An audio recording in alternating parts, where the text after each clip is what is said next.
ஸ்ரீ சிவசங்கரா தேவனே, ஸ்ரீ சிவசங்கரா தேவனே. சங்கரம் சிவசங்கரம்.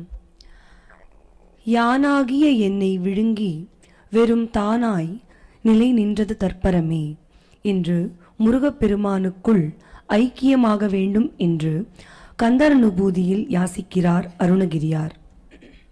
சரணமானால் தன் தாள் அடைந்தார்க்கெல்லாம் மரணமானால் வைகுந்தம் கொடுக்கும் பெருமானிடம் வைகுந்தத்தை யாசிக்காமல் மனித பிறவியும் வதே இம்மாநிலத்தே என்று அப்பர் சுவாமிகள் பரமசிவனிடத்தில் வேண்டுவதைப் போல படியாய்க் கிடந்து உன் பவளவாய் காண்பேனே என்று திருவேங்கடத்தில் திருமாலுக்கும் அவனது அடியவர்களுக்கும் ஏதாவது ஒரு வகையில் பயன்பட வேண்டும் என்ற உணர்வில் நாரையாய் மீனாய் வழியாய் படியாய் இப்படி ஏதேனும் ஒன்றாய் பிறக்க வேண்டும் என்று குலசேகர ஆழ்வார் வேண்டுகிறாரே. அப்படியானால் எம்பெருமானின் வைகுந்தத்தை விட இந்த பூமியில் மறுபடி மனிதனாக அல்லது ஏதாவது ஒன்றாக பிறந்து இறைப்பணி செய்வதே சிறந்தது என்று குலசேகர ஆழ்வாரும் அப்பர் சுவாமிகளும் நமக்கு சொல்கிறார்களா? அவரவர் அனுபவம் அவர் தம்மை அறிவது. உங்களுடைய ப்ரேயர்ஸை கூட ஒரு குறிப்பிட்ட டைமில் இன் எ கிவன் கண்டெக்ஸ்ட் ஒரு மாதிரி இருக்கும்.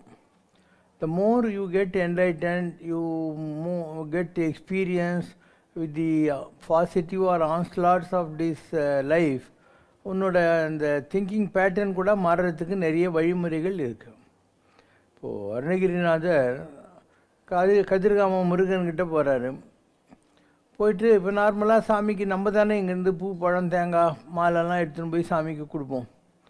ஆனால் அருணகிரி அங்கே என்ன சொல்கிறாரு முருகன்கிட்ட, நின் மார் தங்கு தாரை தந்த அருள்வாயேங்கிறார். மார் மேலே மாலை போட்டுங்கிறல்ல, தாரைன்னா மாலை, அந்த மாலையை எனக்கு கொடுங்கிறார். நல்லா யோசனை பண்ணுங்க, நாம் தான் சாமிக்கு மாலை கொடுக்கணும், இவர் அந்த மாலையை எனக்கு கொடுன்னு கேட்குறார் முருகன்கிட்டேருந்து. எதுக்காக? நின் மார் தங்கு தாரை, உன்னுடைய மார் மேலே இருக்கக்கூடியது. ஏன் அந்த மாதிரி? இறைவன் நான் என்று மார் தட்டும் பெருமாளே. உலகத்திலேயே முருகன் தான் நான் தானே கடவுள் அப்படிங்கிறானா? அப்படி எல்லாராலையும் சொல்ல முடியும்ல, சொல்ல முடியாது இல்லை. அப்போ இறைவன் நான் என்று மார் தட்டும் பெருமாளே நின் மார் தங்கு தாரை தந்தருள்வாய். காரைக்காலம் மேல் இருக்காங்க. அந்த அம்மா அறவா நீ அடிக்கீழ் அமுந்து புகுந்தேனேன்னு முடிப்பாங்க. ஆனால் முதல்ல என்ன சொல்லுவாங்க, எனக்கு மோட்சத்தை கொடுன்னுவாங்க. ஒருவேளை எனக்கு மோட்சம் உன்னால் கொடுக்க முடியலன்னு சொன்னாக்கா, உன்னை மறக்காது இருக்கிற வரத்தை கொடு, உன் பாதத்தில் எங்கேயாவது ஒரு தூசு மாதிரி இருக்கிறதுக்கான ஒரு அருளை கொடுங்கிறது அந்த அம்மாவுடைய செகண்ட் பேர். வள்ளல் ராமலிங்க அடிகளாக இருக்கார். அவர் என்ன சொல்கிறாரு, ஆடையிலே என்னை மணந்த மணவாளா அப்படிங்கிறார். சின்ன வயசுலேயே நீ என்னை கல்யாணம் கட்டிக்கிட்டியப்பா, அதனால் என் அலங்கள் அணிந்தருளே, நான் பாடுகிற இந்த பாமாலையை நீ ஏற்றுக்கொள்ள வேண்டும் என்று பாடுகிறார். இது எல்லாமே அவரவர்களுடைய மனோஸ்தித்தின்னுவாங்க, mental state at a given time, understanding or maturity level, அதை வைத்து கொண்டு வருகிற விஷயங்கள். ஆனால் இதுதான் ப்ரேயர் அப்படின்னுலாம் ஒன்றும் சொல்ல முடியாது. ஒரு காலத்தில் பெரிய அளவுக்கு சாதிக்கணும்னு இருக்கும் ஆன்மீகத்தில். ஆனால் இந்த சொசைட்டி எவ்வளோ மோசமான சொசைட்டி, எவ்வளோ நன்றி இல்லாத உலகம், முதுகில் குத்துறவங்க இருக்காங்க, ஜனங்களும் பக்குவப்படாதவங்க தான் சும்மா இருக்காங்க அப்படிங்கிற மாதிரிலாம் தெரிய ஆரம்பிக்கிற போது இதெல்லாம் வேஸ்ட்டுங்கிற மாதிரி இருக்கும். அதாவது ஆரம்பத்தில் ஒரு வேகமாக இருக்கும், என்னமோ நம்ம உலகத்தையே படியிலேருந்து கிழிச்சிடணுன்ற மாதிரிலாம் தோணும். ஆனால் த மோர் God puts you into this type of situation, உனக்கு தெரிஞ்சிது இதெல்லாம் வேஸ்ட்டு, கடவுளை விடவா நாம் கருணை உள்ளவர்கள். இந்த உலகத்தை படைத்து உலகம் யாவையும் தாமுல வாக்கலும் நிலைபெறுத்தலும் நீக்கலும் நீங்கள் அழகலா உடையாற்றுடையாரவர் ஆண்டவர். எல்லாத்தையும் செய்யக்கூடிய கடவுளை விட நாம் ஏதோ கருணை உள்ளவர்களாக நினச்சிக்கிட்டு நாம் இந்த ஜனங்களுக்கெல்லாம் நல்லது செய்யணும்னு நினச்சிக்கிட்டு கடைசியில் அந்த ஜனங்கள்லாம் எப்படி முதுகில் குத்துறாங்க, நன்றி இல்லாமல் இருக்காங்கன்னு தெரிஞ்சுக்கிட்ட அப்புறம்தான் உனக்கு கடவுள் நம்மளை விட அறிவாளியாக தான் இருந்திருக்கான் அப்படிங்கிறது புரிய ஆரம்பிக்கும். எல்லாத்துக்கு பின்னாலேயும் ஒரு அனுபவம் தேவைப்படுது. இப்போ இந்த உலகத்தில் நிறைய பேர் நினைக்கிறான், கண் இல்லாதவங்களுக்கு நம்ம ஒரு கண்ணை கொடுத்துடணும், நான் இறந்த உடனே என் கண்ணை அவங்களுக்கு கொடுத்துருங்கன்றாங்க, என் ஆர்ட் அவங்களுக்கு கொடுத்துருங்க, கிட்னி கொடுத்துருங்க. ஒரே பாடியிலேருந்து 20 பேர் கூட அவங்க ஏதாவது பாட்டெலாம் சப்ளை பண்ணுறாங்க. நீங்கள் என்ன நினைக்கிறீங்க, நாங்கள் ரொம்ப நோபல் அப்படிங்கிற ஒரு செல்ஃப் எஸ்டீமுக்காக இதெல்லாம் செய்கிறீங்க. உங்களுக்கு தெரியாத விஷயம் என்னென்னா, நீங்கள் இங்கேருந்து பித்ருலோகத்துக்கு தான் போக போகிறீங்க. இன்னும் நீங்கள் மோட்சத்தெல்லாம் ஒன்றும் அடையலை.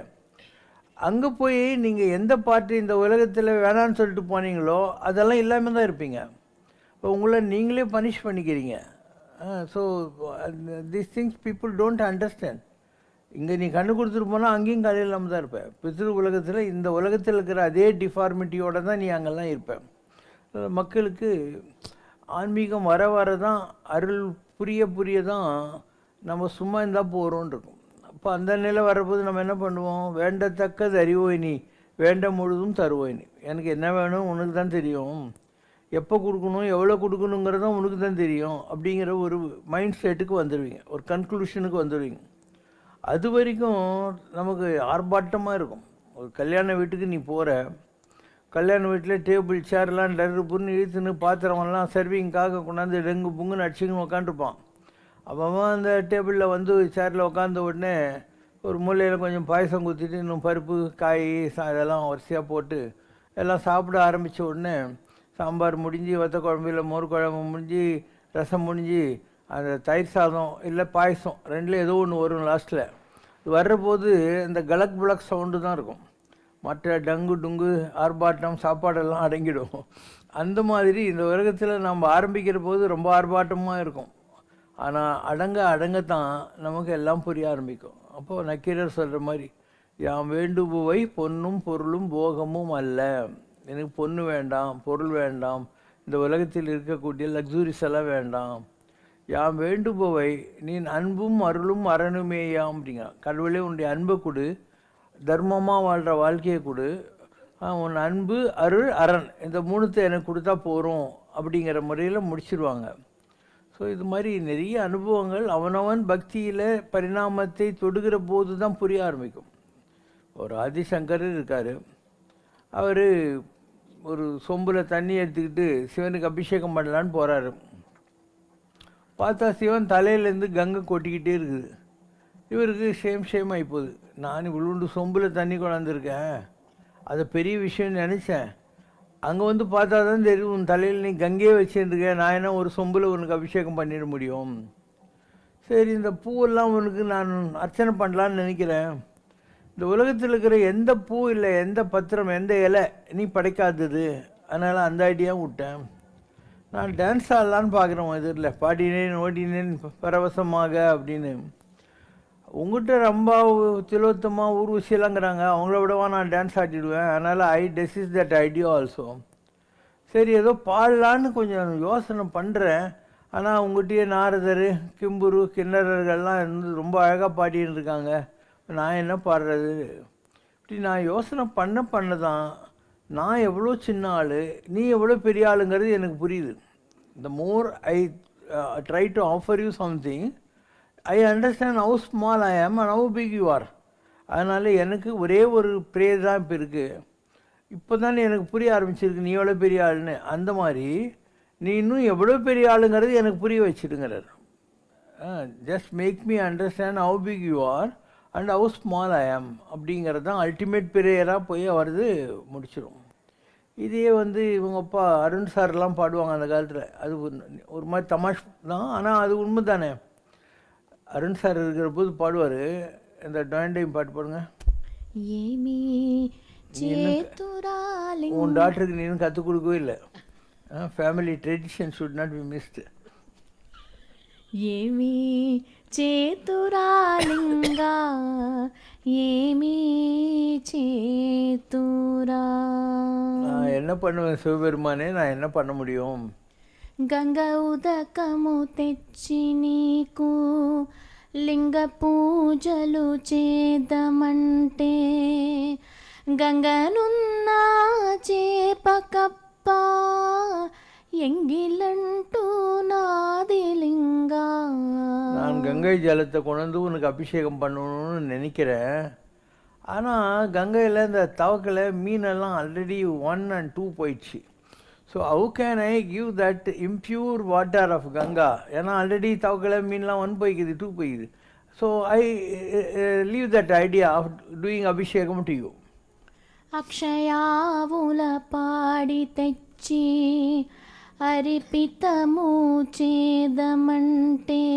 ஒரு காராம்பசுனுடைய பாலை கொண்டு வந்து நான் உனக்கு அபிஷேகம் பண்ணலான்னு ஐடியா பண்ணுறேன்.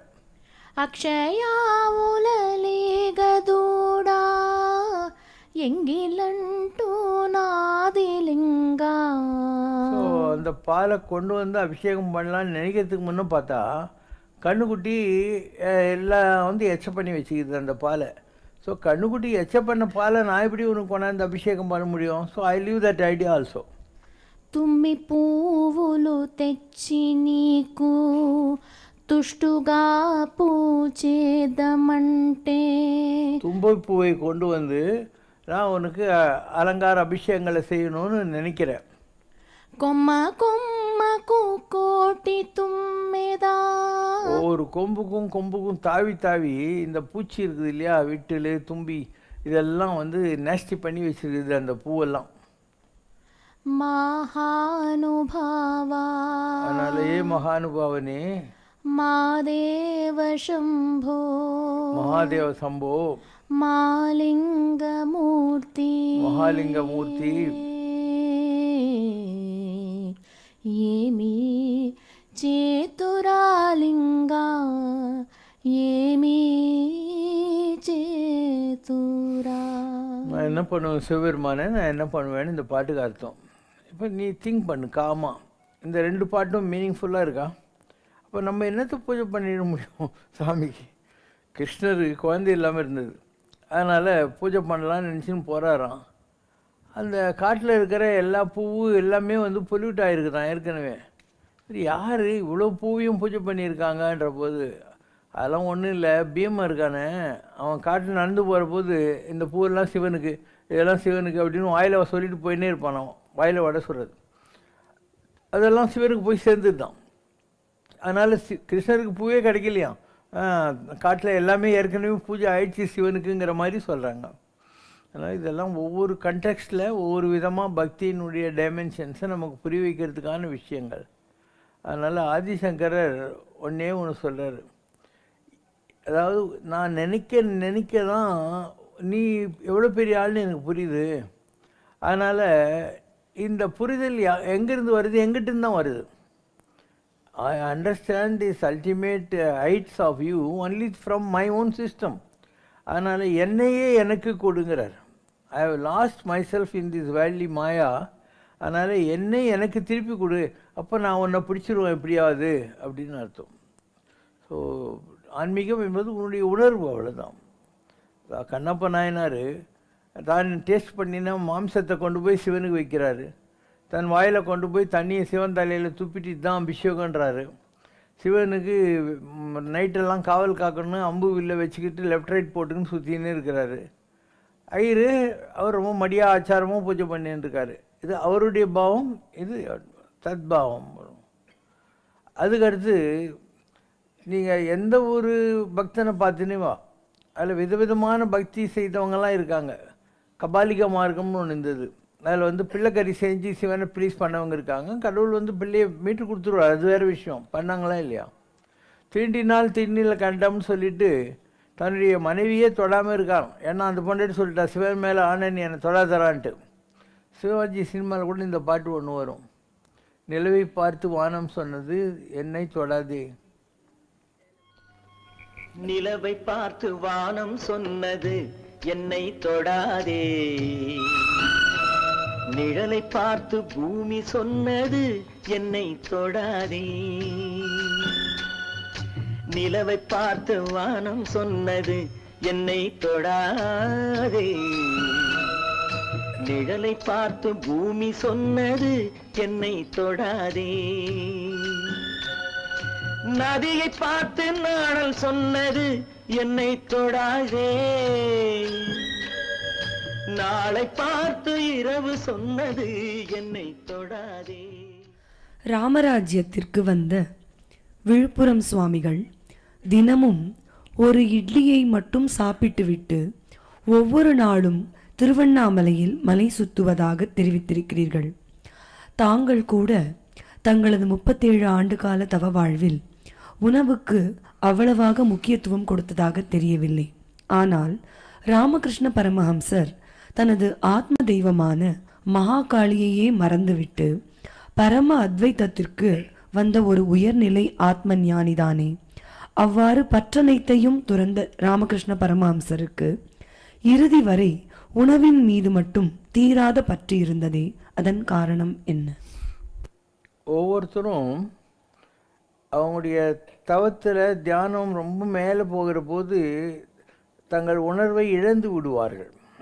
இப்போ திருவண்ணாமலையில் விசிறி சாமியார் இருந்தார். அவர் ஆன்மீகத்துக்கு வருவதற்கு முன்னால் தம் அடிச்சதே கிடையாது. ஆன்மீகத்துக்கு வந்த பின்னால் சிகரெட் பிடிப்பார். ஏன் அந்த மாதிரி பிடிப்பார்னா, அவர் எப்பயும் இந்த கையில் ஓம் ஸ்ரீராம் ஜெயராம் ஜெய் ஜெயராம் சொல்லிகிட்டே இருப்பார். அப்போ அவருடைய ஸ்பிரிட் ரொம்ப ஹையாக போயிட்டு அப்படியே ஒரு சமாதி நிலைக்கு போயிடும். இப்போ இந்த வாயில் தம் வச்சுன்னுங்கிற போது அந்த டிப் ஆஃப் தட் ரெட்டில் அது சுடும். அப்போ கப்புன்னு ஒரு கான்ஷியஸ்னஸ் வரும். ராமகிருஷ்ணன் அதே மாதிரி தான். அவருக்கு அந்த சாப்பாட்டு மேலே எதுக்கு ஆசை வச்சுருந்தார்? காளிக்கிட்ட மைண்டு போயிடுச்சுன்னா என்ன பண்ணுறதுன்றதுக்காக சும்மானா தட்டில் தாளம் போட்டுக்கிட்டு சாப்பாடுங்கிற மாதிரி ஒரு பாவனையில் உட்காந்துருந்தார்னு மாதிரி ஒவ்வொரு மகானும் ஒவ்வொரு வழிமுறையை பயன்படுத்துகிறார். இப்போ நான் கூட ஒவ்வொரு காலகட்டத்தில் ஒரு டிசிப்ளின், செல்ஃப் டிசிப்ளினுக்கு போயிருக்கேன். ஒரு நாளைக்கெல்லாம் ஒரு கிளாஸ் பசும்பால் குடிச்சிட்டு விரதம் இருக்கிறது. 48 நாளும் திருவண்ணாமலையை மலை சுற்றுறது, இது ஒரு தடவை பண்ணேன். இன்னொரு தடவை ஒரே ஒரு சப்பாத்தி, தொட்டுக்கிறதுக்கெல்லாம் ஒன்றும் இருக்காது, ஒரு நாளைக்கு ஒரு சப்பாத்தி சாப்பிட்டு மலையை சுற்றுறது. And every time I used to have a type of a discipline. இதுதான் அப்படிங்கிற மாதிரி அதை மீறினது கிடையாது. அந்த சாமி இருக்காருன்னா அவரும் மலை சுற்றுறதுக்கு கொஞ்சம் எனர்ஜி தேவைப்படுதுன்றதுனால ஒரு இட்லி சாப்பிட்றாரு. நீ அந்த மலை கூட சுற்ற வேண்டாங்கிற ஒரு நிலைக்கு போயிட்டியானா அது கூட தேவைப்படாது. யூ டோன்ட், அதாவது physically if you don't need any energy, அதெல்லாம் பண்ணவே தேவையில்லை. அப்படியே கண்ணை முடின்னுட்டு நீ தவநிலையில் உக்காந்துட்டியானா இந்த இடத்துல இருந்து ஒரு ஊசியில் தேன் ஒரு ட்ராப் வச்சா எப்படி இருக்கும் அந்த மாதிரி வரும். அதுதான் மாங்காய் பால் உண்டு மலை மேலே இருப்பார்க்கு தேங்காய் பால் ஏது கடி, குதம்பாய் தேங்காய் பால் ஏது கடிங்கிற சித்தர்கள் தத்துவம். அதுதான் இந்த இடத்துல ஒரு சின்ன மாங்காய் மாதிரி இருக்குது நமக்கு சாஸ்திராரம். அதுலேருந்து அந்த ட்ராப் வருது, உங்களுக்கு கூட வருது, எல்லாருக்கும் வருது. ஆனால் உங்கள் தொண்டைக்குழியை தாண்டி அப்படியே இந்த வயிற்றில் போய் வேஸ்ட் ஆகிடுது. ஸோ இந்த இடத்த நீங்கள் லாக் பண்ண கற்றுக்கணும். அதுக்கு ஜலந்தர பந்தனம்னு பேர். இப்படி இந்த இடத்த லாக் பண்ணுவீங்க இப்படி. அப்போது எதுவுமே கீழே இறங்காது, இந்த இடத்துலையே நின்றுடும். அந்த ஒரு ட்ராப் ஹனி மாதிரி வரும் இல்லையா, அதை வச்சுக்கிட்டு நீ எவ்வளோ நாள் வேணுனாலும் இருக்கலாம், இழைச்சிருவேன். ஆனால் சாகவே மாட்டேன். Because you get that nectar, அமிர்தம். சாவா மருந்து மூவா மருந்துங்கிறாங்க இல்லையா, அதை ஒரு நாள் டேஸ்ட் பண்ணிக்கிட்டு வாழ முடியும். இதெல்லாம் தவத்தில் மிக உயர்ந்த நிலைகளை தேடுகிறவர்களுக்கான வழிமுறைகள். ஸோ ஆஸ் ஹவுஸ் ஹோல்டர் நீங்கள் குடும்பத்தில் இருக்கீங்க, ஆஃபீஸுக்கு போகணும், வேலைக்கு போகணும், உங்களுக்கு ஒரு டே டு டே ரொட்டீன் இருக்குது, இந்த மாதிரியான முயற்சிகள் உங்களுக்கு தேவைப்படாது. It's may not be relevant. நீ என்றைக்கு கடவுளை பிடிக்கணுங்கிற ஒரு கொலை வெறி உனக்கு வந்துடுதோ அப்போ இந்த மாதிரி முயற்சிகளில் நீ இறங்கலாம். அது வரைக்கும் பாசிபிள் இல்லை.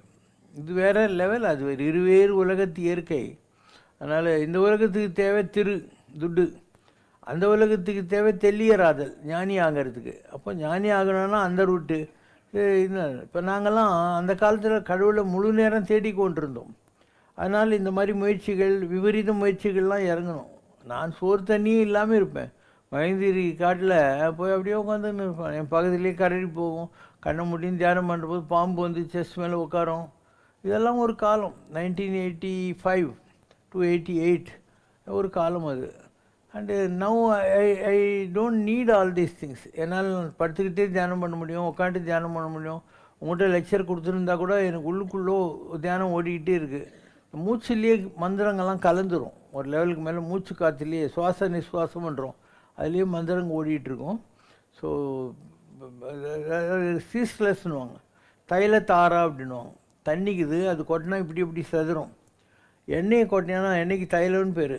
அப்படியே ஆற்றோளுக்கு மாதிரி வந்துக்கிட்டே இருக்கும் இல்லையா, அந்த மாதிரி நமக்கு ஒரு சீஸ்லெஸ் ஃப்ளோ ஆஃப் தாட், ஒரு மந்திரம் நமக்குள்ளே ஓட ஆரம்பிச்சிடும். But it requires lot of training. அது நீ ஒன்றுக்கு போனாலும் ரெண்டுக்கு போனாலையும் தூங்கினாலையும் சாப்பிட்டாலையும் எல்லா நேரத்துலேயும் வரும். நடப்பதே பிரதட்சணம் என்று நம்பி விட்டேன். ஒரு ஸ்கந்தகுரு கவச்சம்னு ஒன்று சாந்தானந்த சுவாமி எழுதியிருக்கார். எப்படி கந்த சஷ்டி கவசம் இருக்குதோ, சண்முக கவச்சம் பாம்பன் சாமி எழுதியிருந்திருக்கோ, அதே மாதிரி ஸ்கந்தகுரு கவச்சம்னு ஒன்று இருக்குது. அதில் வரும், நான் நடந்தால் அதுதான் பிரதட்சணம் இருக்கா பாரு. அதாவது தன்னுடைய வாழ்க்கையே தவமாக மாற்றிக்கிறது. நம்ம சம்ரஷ்ணர் கூட ஒரு பாட்டு இருக்கும், வாழ்க்கையே தவம் என்று வரைந்தளித்த சங்கரா அப்படின்னு வரும். அதாவது living and praying are one and the சேம்ங்கிற மாதிரி மாற்றிக்க முடியும் ஒரு லெவலுக்கு.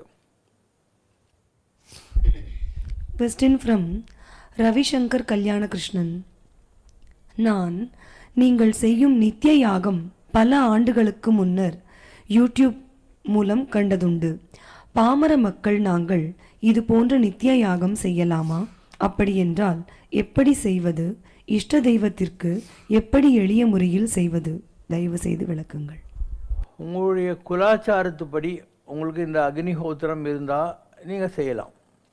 அதாவது உங்களுக்கு அந்த யஜ்ஞோபவீதம் போட்டு மந்திர உபதேசமாக இருந்து உங்கள் குலத்தில் நீங்கள் டெய்லி அந்த நெருப்பு வளர்த்து பூஜை பண்ணுற பழக்கங்கள் இருந்தால், கற்றாங்கே எரியூம்பி அந்தனர் வாழ்த்து இல்லை அப்படின்னு சேர்க்கிறார். வேதங்களை கற்று அந்த எருவியை வந்து வளர்த்து அதில் பூஜை பண்ணுறவங்க அப்படின்னு அர்த்தம். அப்படி இருந்தால் பண்ணலாம். அப்படி இல்லை, அப்படி வேண்டிய அவசியம் இல்லை. அப்போ நாங்கள்லாம் என்ன பண்ணுறது அப்படின்னு மற்ற பிரிவினர்கள் கேட்டாங்கன்னா, ஜபம் பண்ணலாம். ஏன்னா நம்ம வயிற்றில் இந்த இடத்துல நெருப்பு இருக்குது. ஸோ அந்த நெருப்பையே நாம் யாக நெருப்பாக பாவித்து கொண்டு நம்முடைய மூச்சு காட்டில் அந்த மந்திரங்களை சொல்லிக்கிட்டே வர்றபோது அதே பலன் உனக்கும் கிடைக்கும். அண்டு இது ஈஸி. நீ நெருப்பு வளர்த்து பூஜை பண்ணோன்னா ரொம்ப கஷ்டம். ஏன்னா ரயிலெல்லாம் நான் திட்டு வாங்கியிருக்கேன். எனக்கு ஃபெலோ பேசஞ்சர்ஸ் எல்லாம் கோஆப்ரேட் பண்ணாங்க. அவங்கெல்லாம் தம் அடிக்கிறாங்க, நீ கேட்க மாட்டே அப்படின்ட்டு. ஏன்னா டிடிஆர் சொல்லுவாங்கலாம், யாகம் வளர்த்தேன்னா உன்னை அரெஸ்ட் பண்ணிவிடுவேன்லாம் சொல்லுவான். அதனால் கஷ்டம். வெளிநாட்டுக்கு போகிற ஒரு டிரான்சிட் ஏர்போர்ட்டில் உட்காந்து பூஜை பண்ணோம், எவ்வளோ பேர் உன்னை வந்து சுற்றி பார்த்துன்னு இருப்பானுங்க. அதனால் கஷ்டம். அது அந்த நியம நிஷ்டைகளை கடைப்பிடிப்பது கஷ்டம். நான் சொல்கிற மனசுக்குள்ளேயே நம்முடைய வயிற்றில் இருக்கிற நெருப்பியே வச்சுக்கிட்டு இந்த சுவாச நிஸ்வாசத்தில் மந்திரங்களை ஓதுவது என்பது நீ கண்ணு முன்னே எங்கேருந்தாலும் பண்ணிகிட்டே இருக்க முடியும். யாருக்கும் அதை வெளியே சொல்ல வேண்டிய அவசியம் கூட இல்லை. அதுக்கு சுத்தம் கிடையாது, பத்தம் கிடையாது, குளிச்சு தான் செய்யணுங்கிற ரூல்ஸ் எல்லாம் கூட கிடையாது. ஸோ அவங்கவுங்களுடைய கன்வீனியன்ஸ். அது சாஸ்திரத்தில் இப்படி தான் வந்து நீ பூஜை பண்ணணும்னு ஒன்றும் இல்லை. அதான் 4 விதம் கடவுளை அடையிறதுக்கு. அதில் இதெல்லாம் சரியை கீழே வருது. சரியே என்னன்னா, சரீரத்தினால் செய்கிற பூஜைகள். கோயிலுக்கு போகிறது, சாமிக்கு அபிஷேகம் பார்க்கறது, இல்லை பண்ணுறதுக்கு வாய்ப்புகள் இருந்தாக்கா சில வடநாட்டு கோயிலெல்லாம் நம்மளே அபிஷேகம்லாம் பண்ணலாம். அந்த மாதிரி அபிஷேகம் பண்ணுறது, அர்ச்சனை பண்ணுறது, சாமிக்கு நைவேத்தியம் படைக்கிறது, இதெல்லாம் சரீரத்தினால் செய்கிற பூஜைகள். இந்த கிரியை இருக்கு இல்லையா, அதுக்குள்ளே தான் இந்த நித்திய அக்னிஹோத்திரம் இந்த மாதிரி விஷயங்களெல்லாம் வரும். டு கிரியேட் அப்படின்னு எனர்ஜி, டு கிரியேட் எனர்ஜி, கிரியை. அதுக்கடுத்து வர்றபோது சரியை கிரியை யோகம் பண்ணுறாங்க. யோகம் பண்ணுறது என்ன? வெளியில் இருக்கிற காற்றையும் நமக்குள்ளே இருக்கிற காற்றையும் ஜோடிக்கு சேர்க்கறது. ஜோட்னா தான் ஜோடி சேர்க்கறது தான் இந்த மாதிரி யோகமாக மாறிச்சு. அப்போது வெளியிலையும் காத்திருக்கு, நமக்குள்ளேயும் காத்திருக்கு. அந்த 2 காற்றையும் நம்ம சைலண்ட் பண்ணி இந்த இடத்துல கொண்டாந்து ஊசியில் நூல் கோக்கிற மாதிரி வச்சுக்கிட்டு இருந்தால் அதுக்கு யோகம்னு பேர். 4வது நிலை ஞானம். ஞானம்னா என்ன? நானே கடவுள் தான்றது. நான் சாப்பிட்டாக்கா அது கடவுளுக்கு நைவேத்தியம், நான் குளித்தா அதுதான் அபிஷேகம், நான் ட்ரெஸ் பண்ணிக்கிட்டால் அதுதான் சாமிக்கு அலங்காரம், நான் நடந்தால் பிரதட்சணம். இப்படி ஒரு ஹையஸ்ட் லெவல் ஆஃப் பாவனை ஆஃப் மெர்ஜிங் திஸ் பிண்டம் வித் தி அண்டம். அண்டம்னா வெளி உலகம், இது பிண்டம். இது 2ஐயும் மெர்ஜ் பண்ணி கொண்டு போகிறது. ஆனால் அது பொய்யாலாம் இருக்கக்கூடாது, ஒரு பாவனையாக இருக்கக்கூடாது. நிஜமாகவே நமக்கு அந்த ஃபீலிங் வந்திருக்கணும். நம்ம கடவுள் ஆகிட்டோம், நான் வேறு எனாது இருக்கும், நீ வேறு எனாது இருக்கும், பவதீதம் அருள்வாயேன்னு சொல்கிறார் இல்லையா, அந்த நிலை. நான் வேறு எனாது இருக்கும், நீ வேறு எனாதுன்னு இருக்கும் அப்படிங்கிற நிலை. அது யானாகி என்னை விழுங்கி தானாய் தன்னை நின்றது தற்பரமேன்னு சொல்லக்கூடிய நிலை. அக்கார கடைசியிலே நான் உன்னை அடைந்து உயிர்ந்து போனேனேன்னு சொல்கிறது. அப்போ எட்டாத பேரின்பம் என்னை விழுங்கி நின்றதுங்கிற நிலைக்கு வர்றபோது தான் நீ 4வது நிலையை அறிஞ்சிட்டுன்னு அர்த்தம். அது வரைக்கும் ஈஸியஸ்ட் வழி கோயில் குளம் சுற்றுறது, சாமிக்கு தெரிஞ்ச பாட்டு பாடுறது, பாடினு நொடினு பரவசமாக இது மந்திரங்களை சொல்கிறது இதெல்லாம். எஸ்,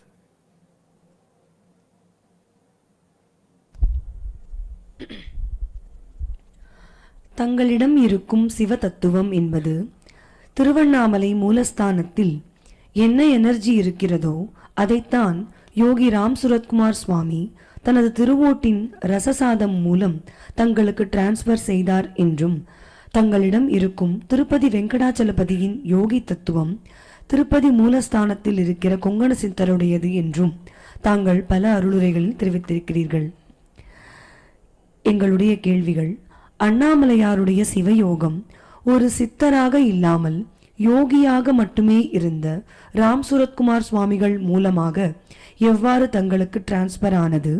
யோகியாக இருக்கிற ஒரு மகான் சிவயோகத்தை டிரான்ஸ்பர் செய்ய முடியுமா? அவங்க ஒன்றும் கொடுக்கறது இல்லை.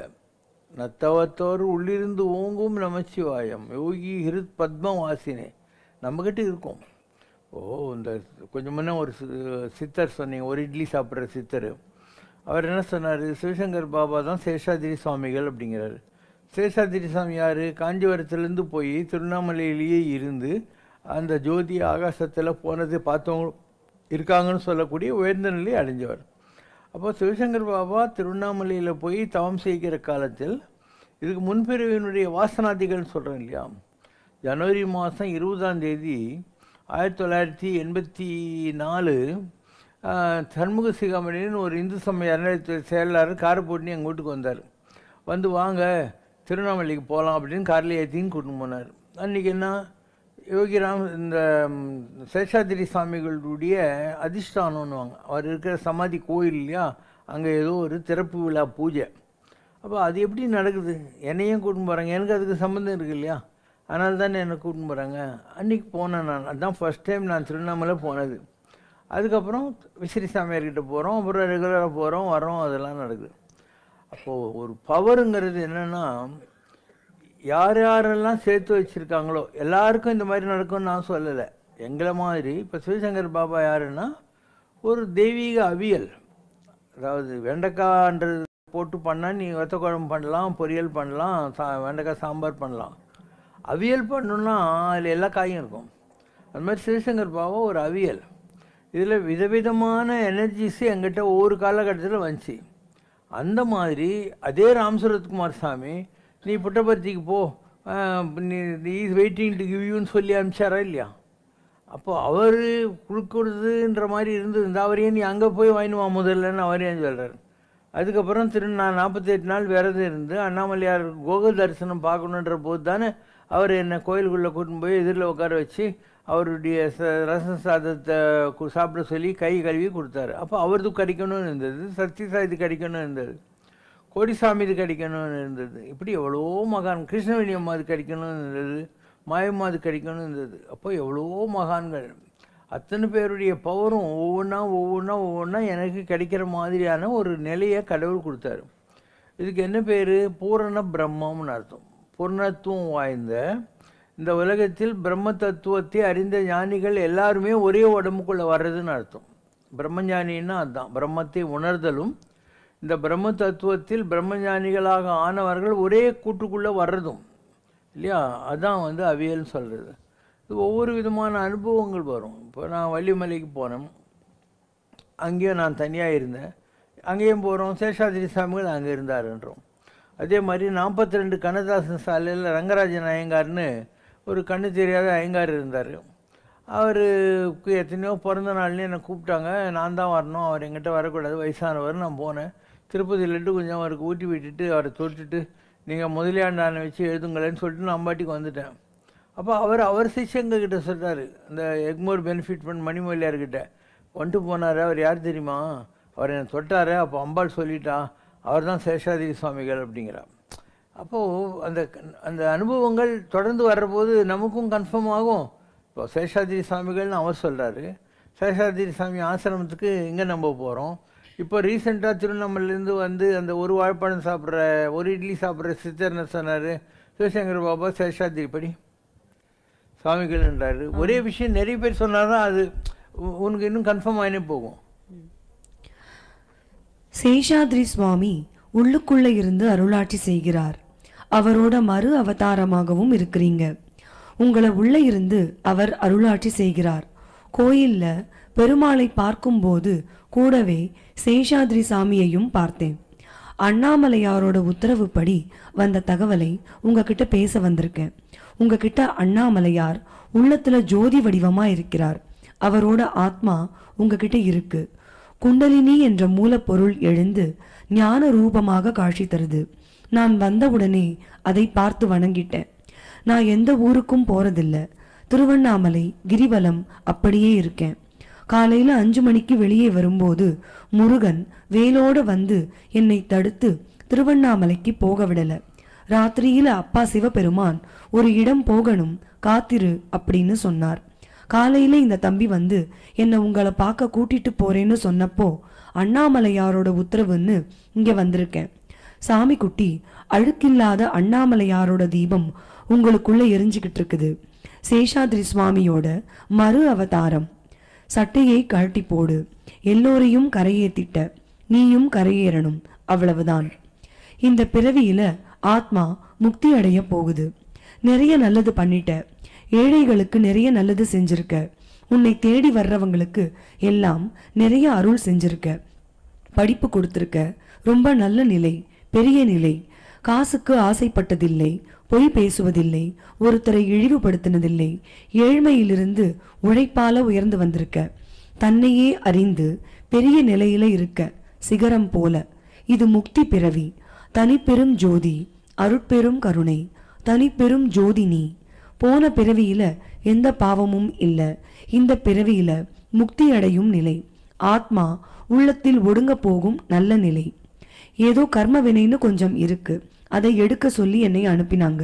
நான் எடுத்துட்டேன், பார்வையால எடுத்துட்டேன். கர்ம வினை அப்படின்னா உன்னோடதா என்ன? வர எல்லார்கிட்டையும் நீ வாங்கிறது தான். எனக்கு எடுக்க சொல்லி உத்தரவு, நான் பண்ணியாச்சு. திருத்தணி முருகன் தான் உனக்கு குரு. முருகனோட மயில் எப்பவும் கூடவே இருக்கு. எந்த பயமும் வேண்டியதில்லை. எந்த பிரச்சனையும் உன்னை அணுகாது. உன்னோடது ரொம்ப பெரிய நிலை. சேஷாத்ரி சுவாமி, ஞானானந்தகிரி சாமி, பூண்டி சாமின்னு உனக்கு அவங்களோட பூரண அருள் எல்லாம் இருக்கு. சாமி குட்டி, உனக்கு வசதிக்கு எந்த குறையும் இருக்காது. உன்னுடைய அடுத்த நிலை இன்னும் உன்னை உயரத்துக்கு கொண்டு போகும். திருவண்ணாமலைக்கு போகணும்.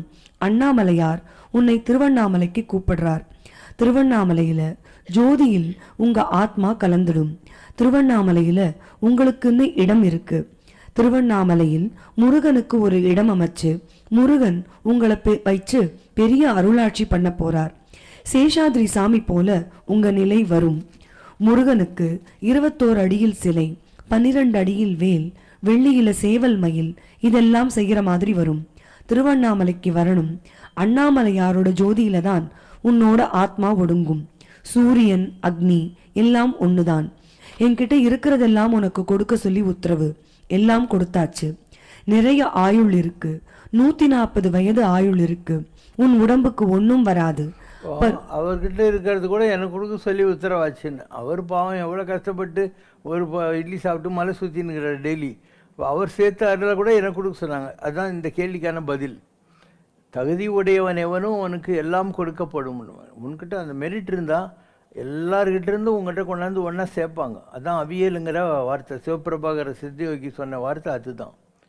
ராம ராம ராம ராம ராம ராம ராம ராம் ராம ராம ராம ராம ராம ராம ராம ராம் ராம ராம ராம ராம ராம ராம ராம ராம் ராம ராம ராம ராம ராம ராம ராம ராம் भजे विशेष सुंदरम समस्त पाप खंडनम स्वभक्त चित्तरंजनम सदैव राममद्वयम जटाकलाप शोभितं समस्त पापनाशकम स्वभक्त भीति भंजनम भजेह राममद्वयम निज स्वरूप बोधकं कृपाकरं भवापहं समं शिवं निरंजनं भजेह राममद्वयं सह प्रपंच कल्पितं ह्यनामरूपवास्तवं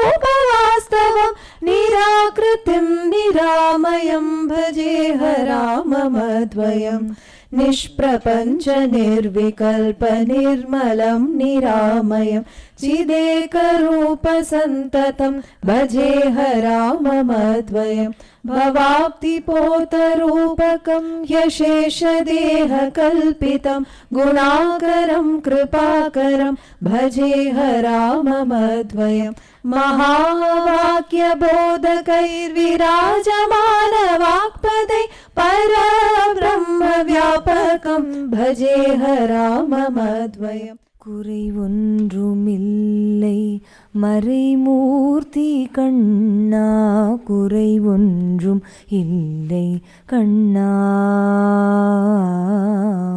குறை ஒன்றுமில்லை